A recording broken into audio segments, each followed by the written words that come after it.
大家好，我是娟子，今天给大家分享一个葱油盘丝饼的做法，外酥里软，丝丝分明。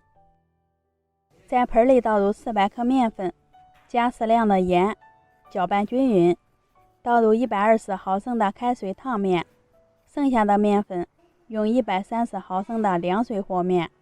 半汤面和出的面团柔软，还可以保留一部分筋性。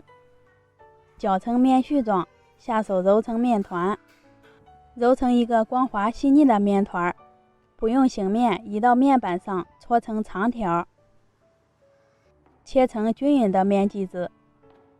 拿出一个面剂，再给它揉圆，滚成一个圆柱形就可以了。取一个盘子，在底部刷上一层油，将做好的生胚摆在里面，在生胚表面也刷一层油，锁住水分。用油封住醒面，能使面剂的延展性更好一些。盖上保鲜膜，密封醒面40分钟。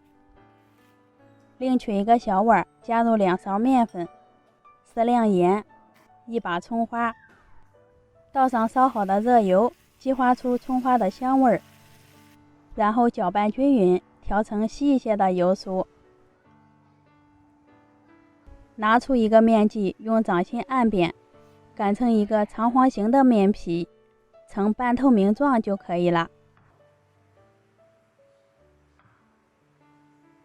在上面涂抹一层油酥，这一步也是饼起成的关键。然后用刀子把面皮切成一条条的宽面条，切完以后用刮板把面剂全部推到一起，再掂起生胚，轻轻地拉长，从两头盘起来，将2个面团放一起按扁，生胚就做好啦。放到盘子里，再松弛10分钟。平底锅提前预热，刷上一层薄油，拿一个生胚按成1厘米厚的圆饼，开始上锅烙。盖上锅盖，用中火先烙上3分钟，底部金黄以后，托起生胚翻个面，再接着烙上3分钟。两面都烙成金黄色，饼子就熟了，表皮起酥就可以出锅了。咱们的盘丝饼就做好啦。